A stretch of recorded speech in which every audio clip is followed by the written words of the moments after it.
Shall we have a look at the names and see? See, 43 years, 43 years. I figure that's at 43 years over there. Jeffrey, can you see? Yeah. Aged 43, yep. So, if you're 43 years old, don't come around here.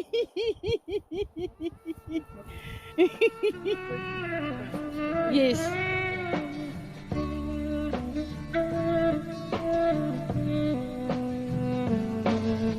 If your mind has any doubt, speak it now.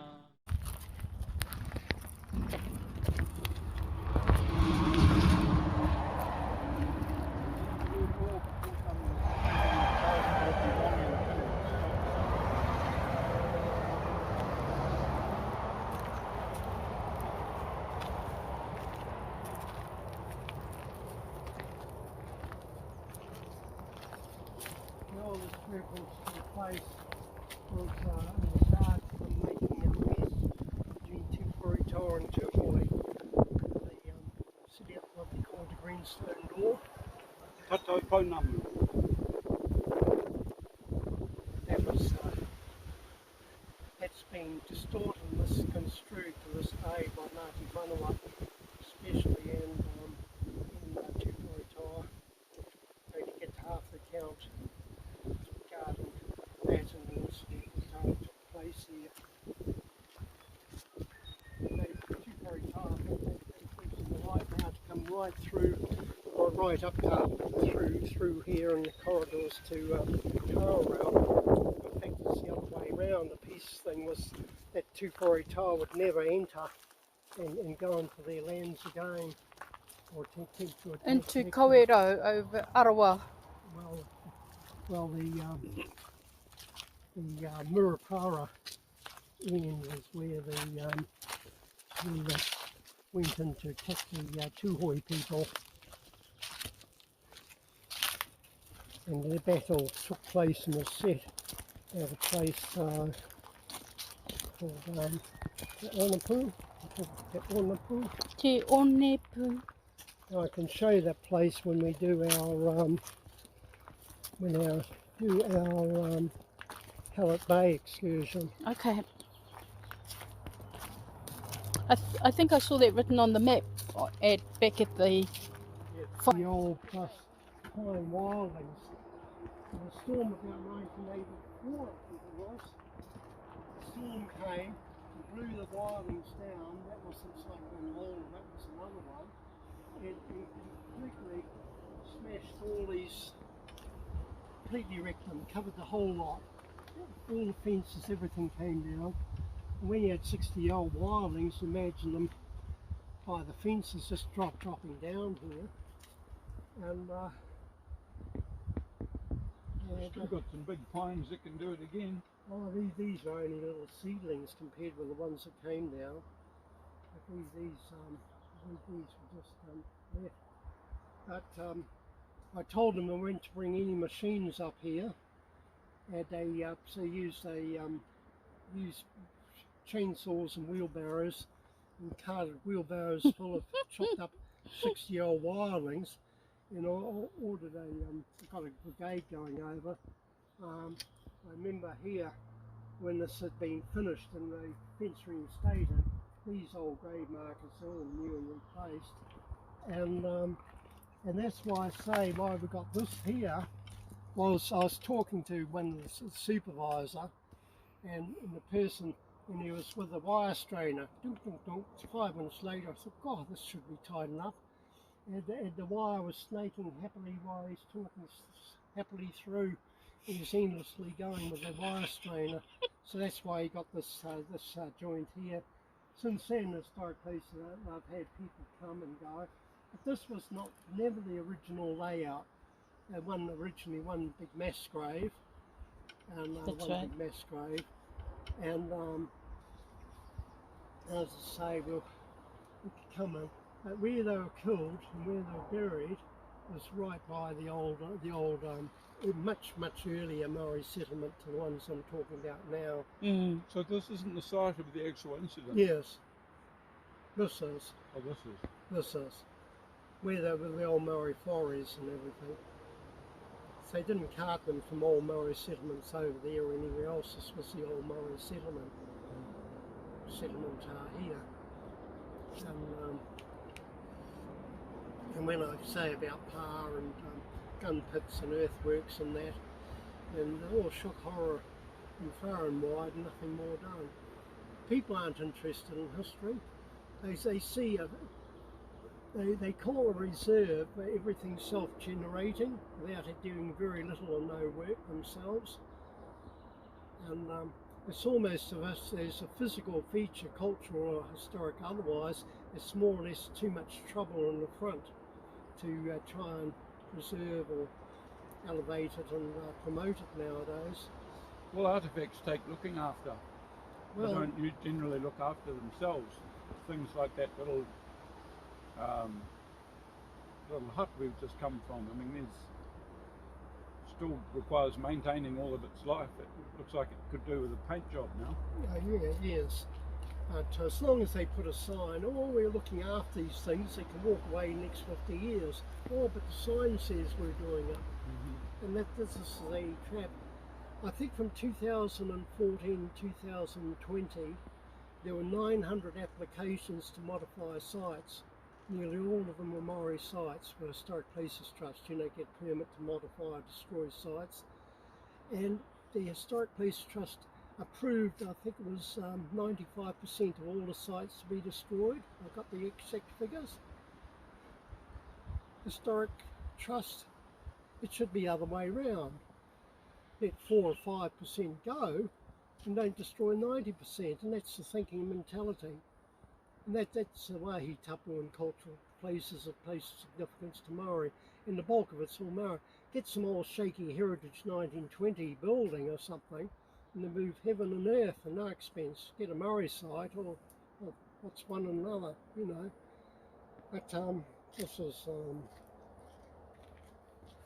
now and the greys were replaced and distributed. Are we going to go in? We're going to go in.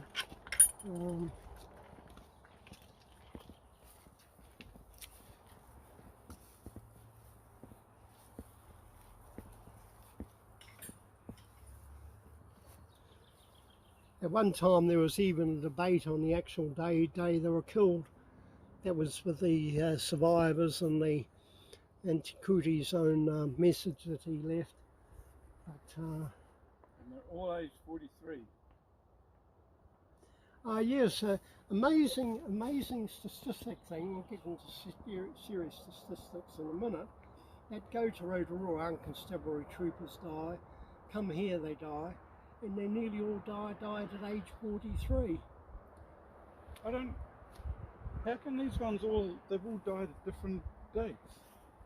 October 27, October the 7th, March 23rd, June 17th. I mean, how could they die in the same incident months apart? These could, as I say, all these have been redistributed in that. And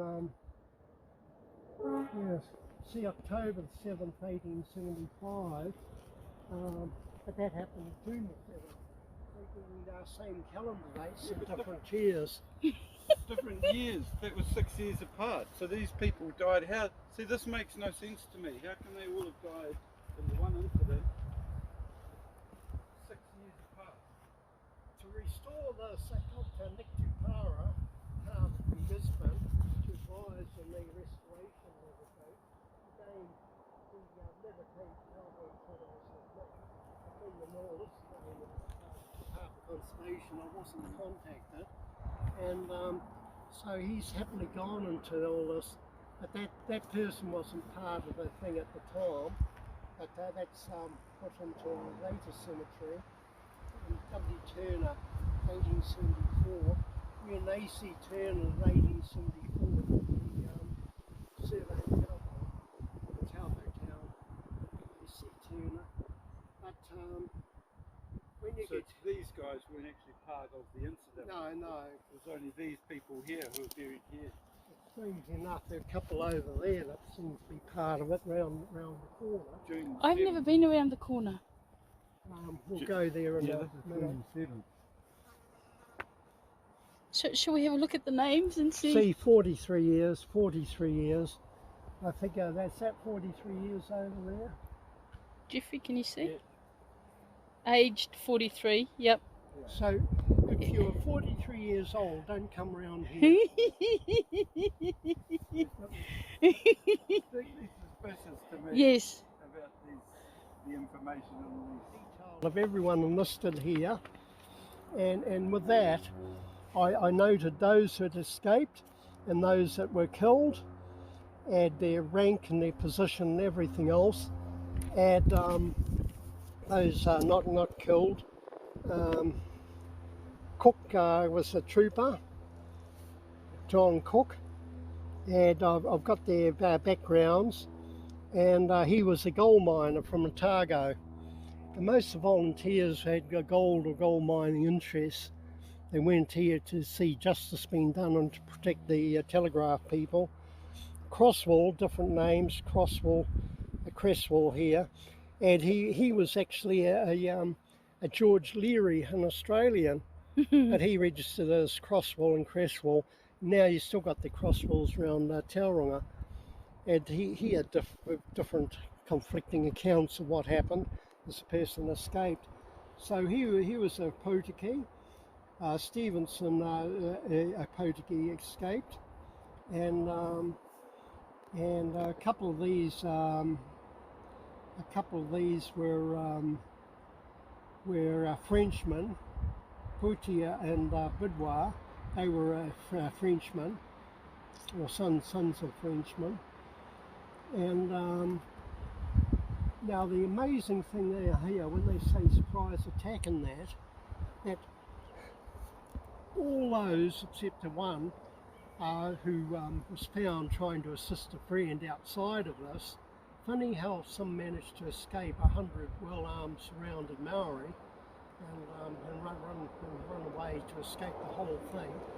But the amazing thing is, those from Tauranga were all pretty well killed. Those the bullets miraculously missed were those from their Putiki. And if we have this as a massacre and unarmed and completely surrounded and great heroics, Colonel Cornet Smith, who took 10 days before he turned up, and to his shock he found other survivors already there days before him, so he said he was tied up. And when his own people told him he was lying, he then pulled rank and recommended himself and received the New Zealand Cross, the equivalent of the Victoria Cross, because Britain wasn't formally engaged, but they'd committed in the land wars 10,000 troops, when the government a few years before were assured that 100, 200 soldiers could dispatch do away with any native rebellion. What's the rhetoric and rattle saver of history and the actual? Te Kuti said 2 escaped. Okay. And in fact, there were 4 hiding together. One rushed out to aid an injured friend out here, and he was spotted by Te Kuti's men. He was tomahawked. And it was the Hallett brothers, the surveyors, that found the 2 bodies outside. Yes. They didn't come in here to see the others. They quickly went back to Taupo to report their deaths and alert the garrisons there, of which the people in charge had left them here and were too busy whining and dining to bother coming back. But the funny thing is, it was easier for these people not even knowing where Taupo Redoubt was to run all the way back to Galatea, all over the plains and that. It took them days. When here we reported.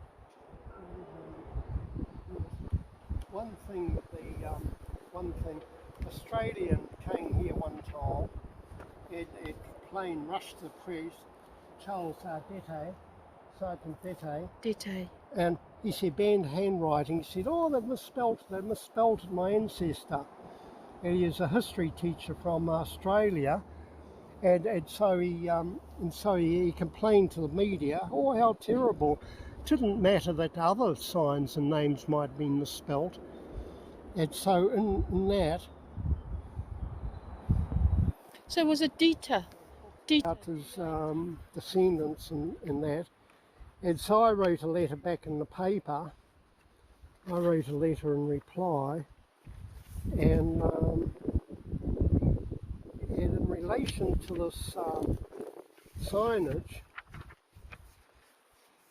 you got me on record, have you? Yes, yes. Misspelt name. So the Australian had IR instead of E, and I had all of Z myself. Yeah. Misspelt name, and this is what I wrote in the paper in 2005, January. Once in a while, someone with family connections with the Constabulary in the Taupo district will see a name that is misspelt and take it personally. Since the latest complaint, Taupo Times, January the 18th, the director of Lake Taupo Museum has undertaken to liaise with Department of Conservation to ensure next time the sign at Opepe is renovated, the name Deta IR will be changed to Dete with the TE, and this small piece of New Zealand will be set to right. So people in the museum won't give a hoot what I've got to say, but someone from overseas may complain, oh, we'll have to liaise and must correct this and that, can't upset you. But will it? About that sign, all the Bay of Plenty cavalry buried at Opepe, cavalry. Frederick Gill, the only son of the clerk to the commissioner, is not among the 9 of the British whose bodies now rest in the cemetery. He is buried in Tauranga Mission Military Cemetery. British, try telling that at the time to one of the 9 who was called a Frenchman, Charles Potier. And I give 3 variants of the name of the spelling, 4 spellings of the same person. Never mind this upset Australian, one name has 4 variant spellings. And in other spellings, was killed with Joseph Bidwar. They were both sons of a Frenchman. How accurate is the museum's own publication by Constabulary informing us in the following few moments 9 troopers were to die in a hail of bullets. In fact, 3 Opepe troopers were shot, 1 within the camp. 5 of the 6 Tauranga troopers were killed with tomahawks, 1 outside the camp. The 6th was shot while he was asleep. The attacking party of Te Kuti Rangi's followers only saw 9 of the 14 troopers. They were 9 killed, I quote, killed, 2 escaped in the forest. The history of events of Opepe is suppressed, critical evidence and timelines muddled. Charles Dete, whose surname is correctly spelt in all other books and documents, no bad handwriting there, was one of 2 Australians enlisted. The other Australian, George Leary, later changed his enlisted surname. Leary would not have been known as George Crosswell when he was at Opepe. Naively correcting one misspelled word at the behest of visiting Australian history teacher will not correct this history. So that's my response to person. Oh, I spelled my ancestor wrong. In the museum, oh, we must correct this, we must correct this. And so you see the problem? They get a motive for a bit of emotion and a reaction of the minute, and they can't see the wood for the trees. Well, so now you've got this more than that here.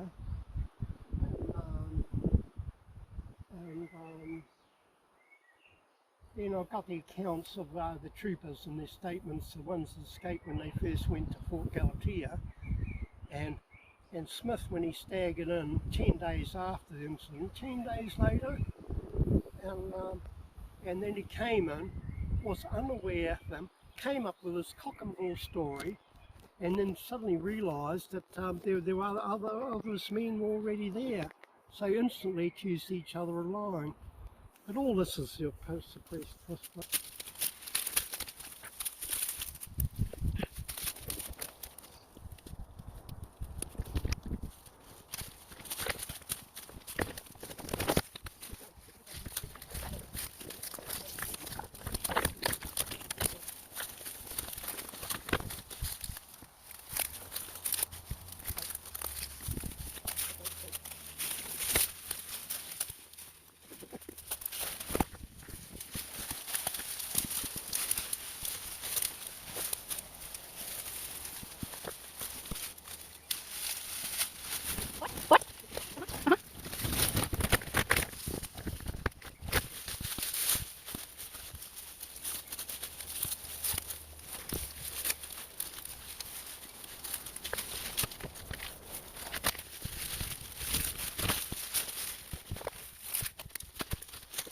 Do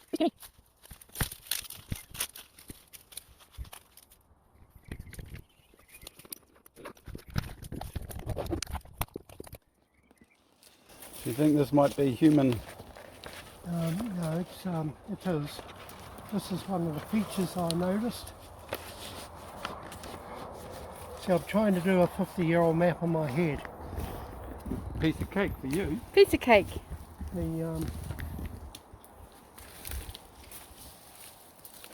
lay. This is where we come. This is all artificially. Yes. So this is not a waterfall. Yes. No, it's not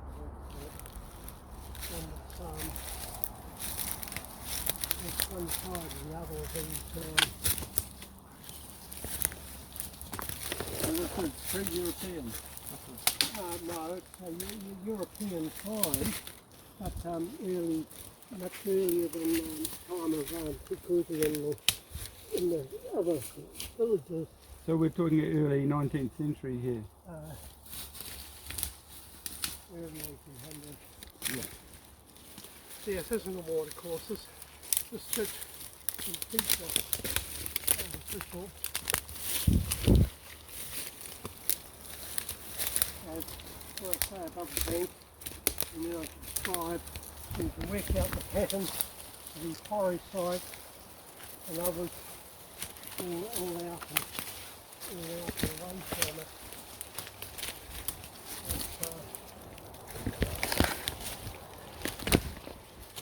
That's just a feature of the complex and the, I say, ditch, gun pits, etc. It's like the village itself. But have I had the interest of anyone since I mentioned it? No one wanted to know, see or do anything of any of this area. They stopped their little corner piece there. And I tried to argue the Maori component comes all back on this side. So I thought I'd show you one thing. So this gully along here, does that lead back to the highway? It will. As well. But once you anchor mark, GPS anchor, map in relationship with, for initial compass thing, I'd use the 1 or 2 pine trees. That's how I used to do in this vegetation. I'd use a pine tree as a reference point to start mapping and plotting outside. A more conspicuous thing. So this was, I noticed before we went in 2 pines. We went 1, 2, and now we've got this. And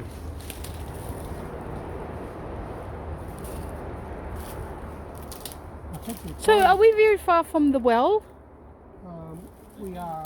We are. Oh, we've got to cross. Old.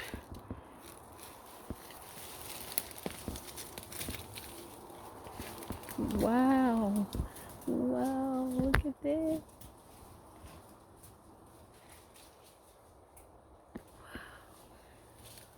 Curious.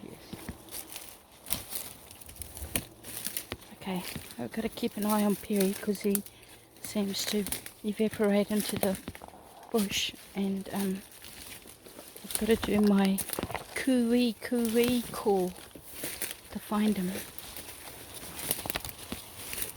See how you almost got an actual protective thing, deep gully here.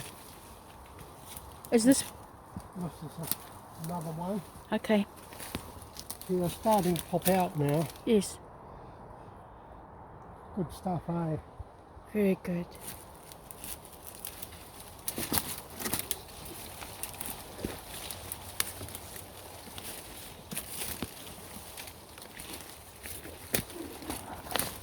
Here's Jeffrey. Okay, come this way.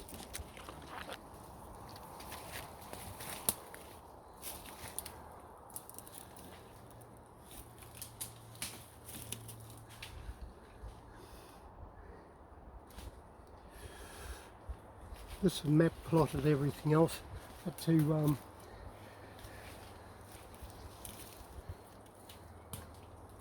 there's another one, Jeffrey. What was this? This is a either a covered store, covered quarry site or a store.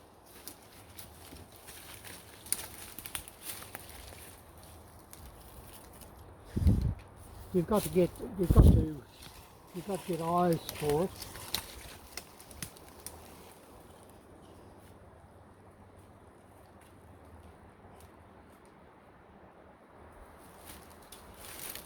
When I get in complex, I put little numbered tags. I might put P1, 2, 3, 4, so I put 1, 2, 3, 4, and then I worry after measuring, you know, to properly classify them. What do you think, eh? Yeah, I'm thinking this is a strange little hole.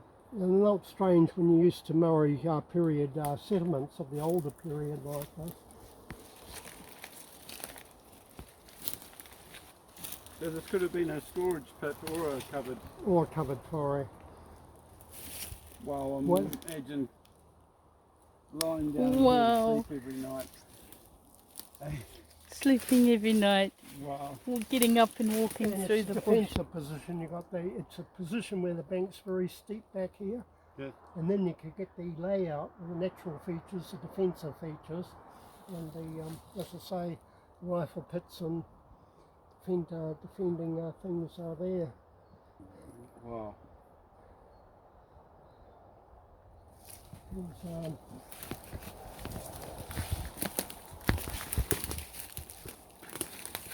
once you get on a narrow ridge place like this, the things start popping up everywhere. Oh, it's anyway.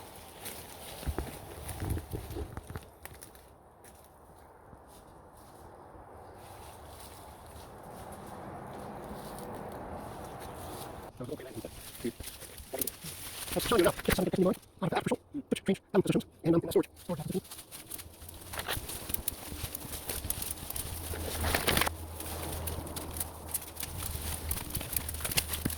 Sickle kick. Sickle.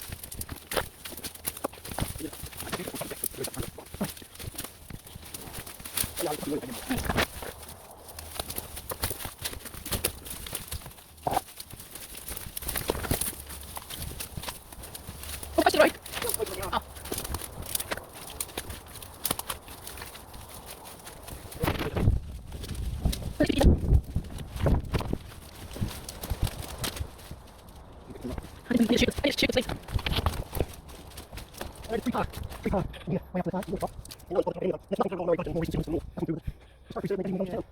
Way up to the far water trough, and no one's bothered to look at any of them, and that's nothing to do with all the Maori village and more recent settlements to the north. Nothing to do with it. Historic reserve, and they don't even acknowledge the town, let alone the much older Maori usage of this.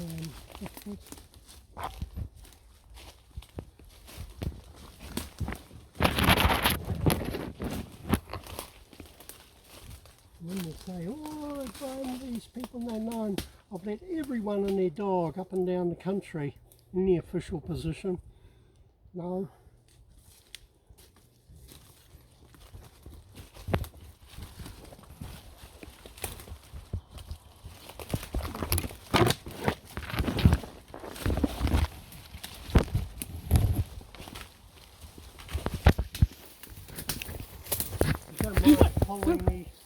You don't mind following me aimlessly around this terrain?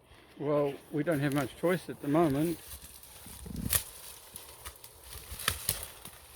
Some features you have to be cautious of because there could be fallen remains of fallen trees. You're leaving The trees where their root source came in. known archaeologists have zealously measured up fallen remains of old trees. All fallen trees is being significant question. Look at these little baby beans. Look, there's some beautiful little plants which I've never seen before. Where? We passed them, I think, but if I see another one, I'll show you. Yeah. Oh.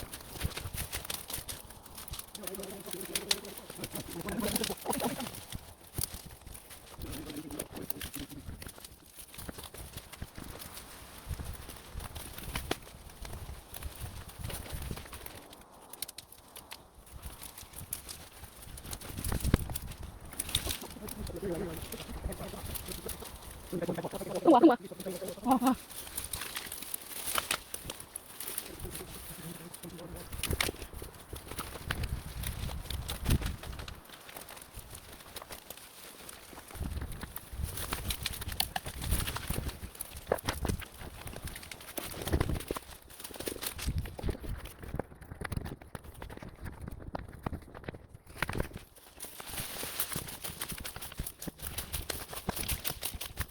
Trail.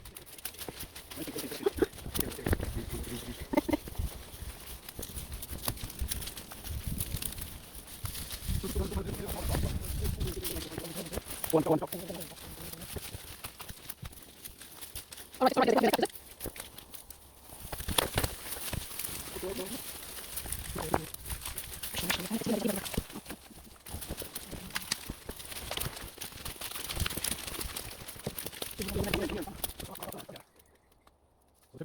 right.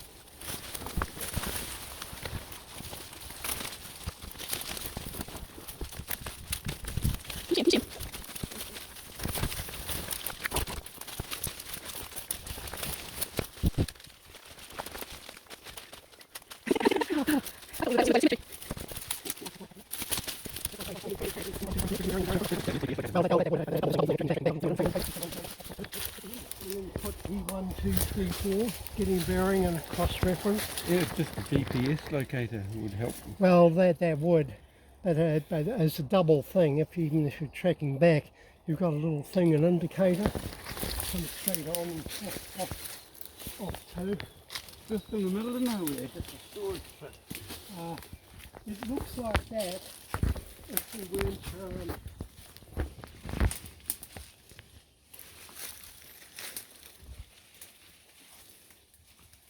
So this is storage pit number 2, maybe? Gee, so this would have been quite deep, I reckon, back in the day.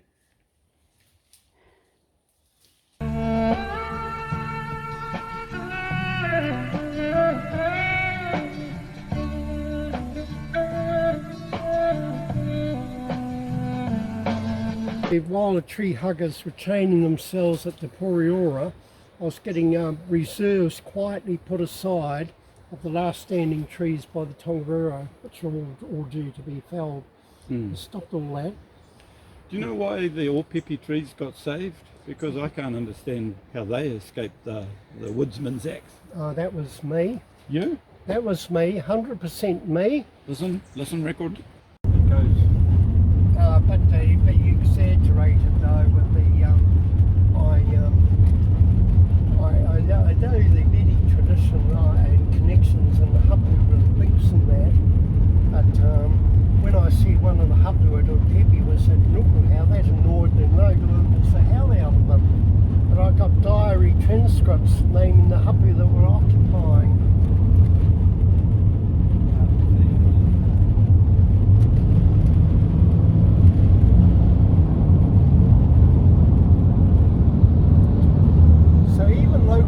Researchers might have a bias, even with Urupa, who's buried and dead there. I've been at the Marae and they've undertaken to restore fallen or knocked broken headstones. And oh yes, we'll do this, do that.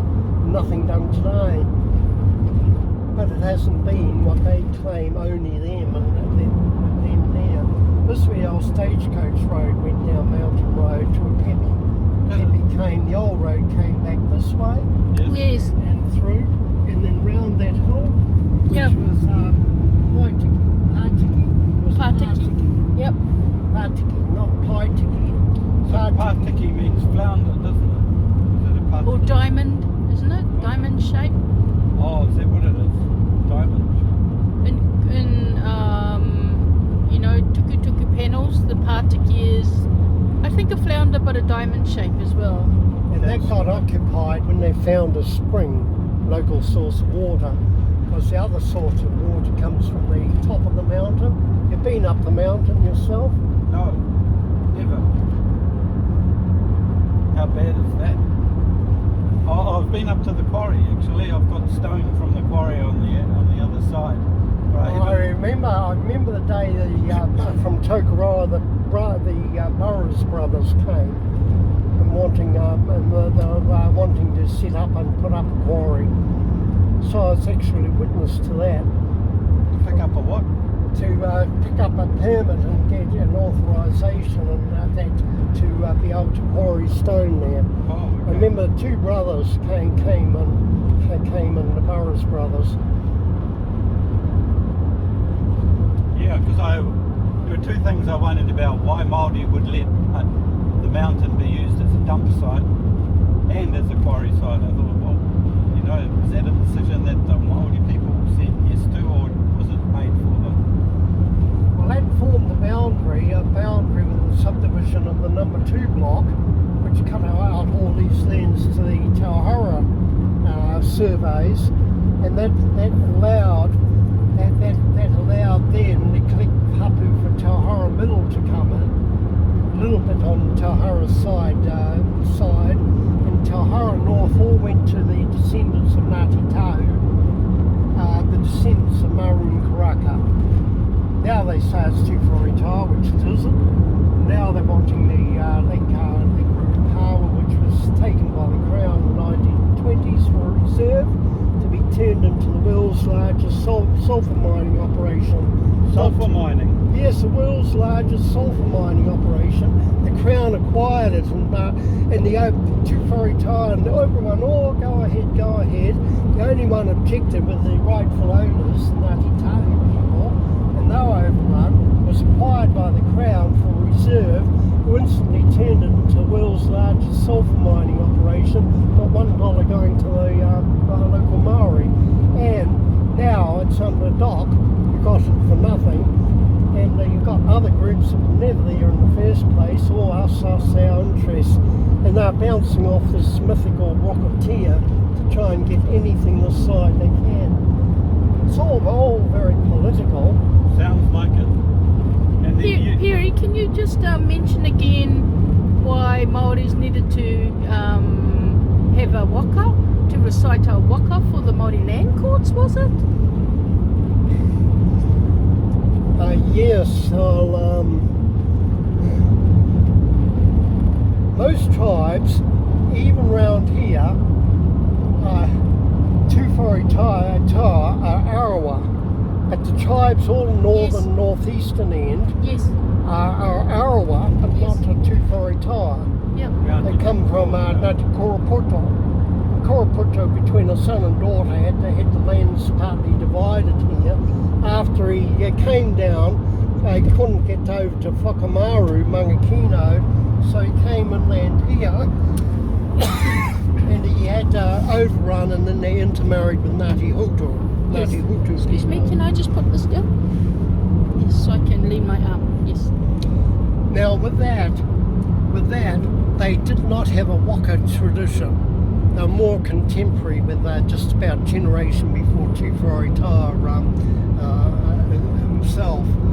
Now when the land courts came, suddenly it was decided with the judges in over 20 years that you had to come back to a waka.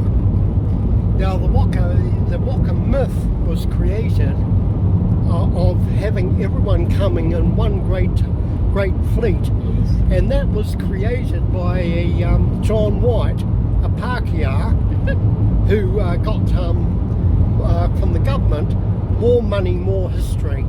So he went up and down the country, gave to $2 guineas worth of history or 5 guineas worth of history, and was paid in amounts of history he got.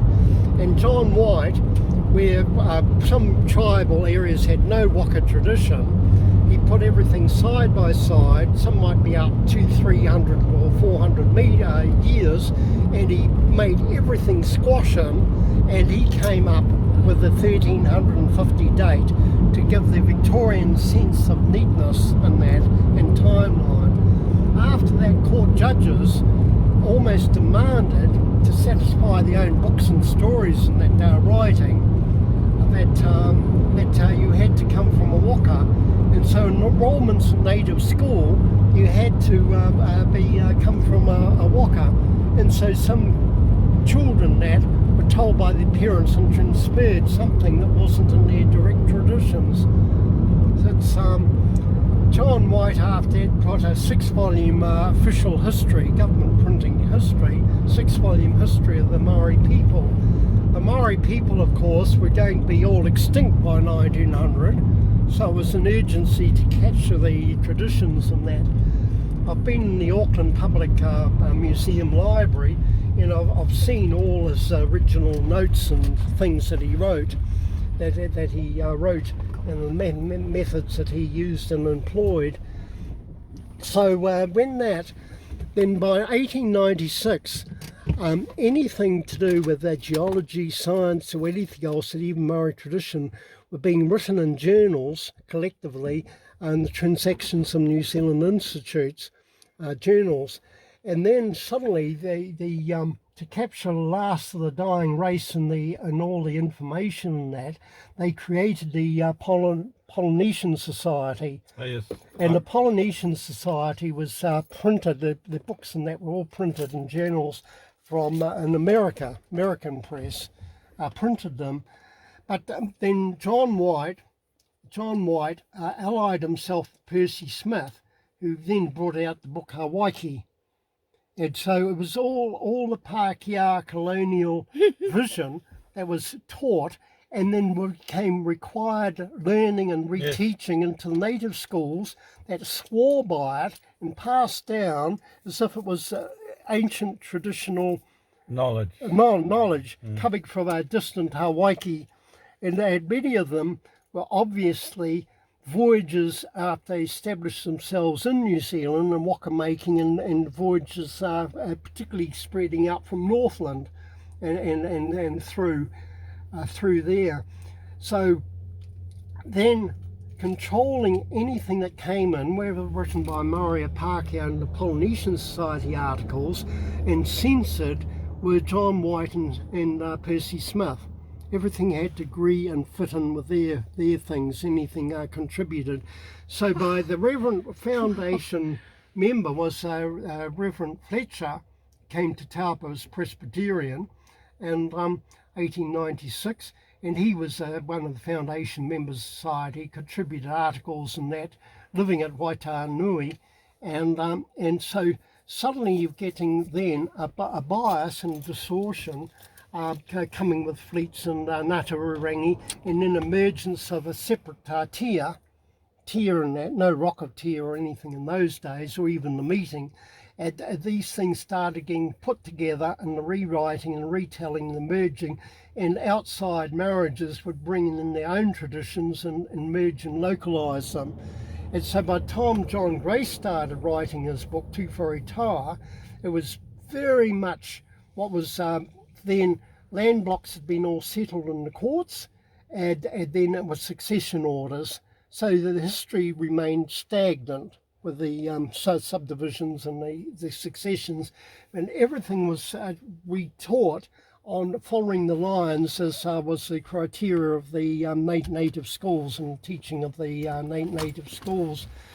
So that was the idea, and judges by 1890, a judge might have wanted to write the definitive work to prove that the with Mormon influence and teachings that from Marsden's time, that the Maori somehow was one of the lost tribes of Israel, and trying to get genealogies and that going back there, which there's still certain groups of Maori, particularly the Taupo NZ, that still hold fast to that.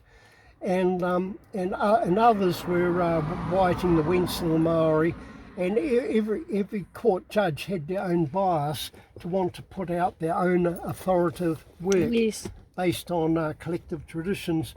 So one group in the East Coast, to satisfy a judge, started their whakapapa by starting off with Noah and the Ark, and trying to connect a whakapapa there. And we're back 50, 70 years before, such things just didn't exist in the Maori mind. It wasn't part of their culture or anything. No. So, by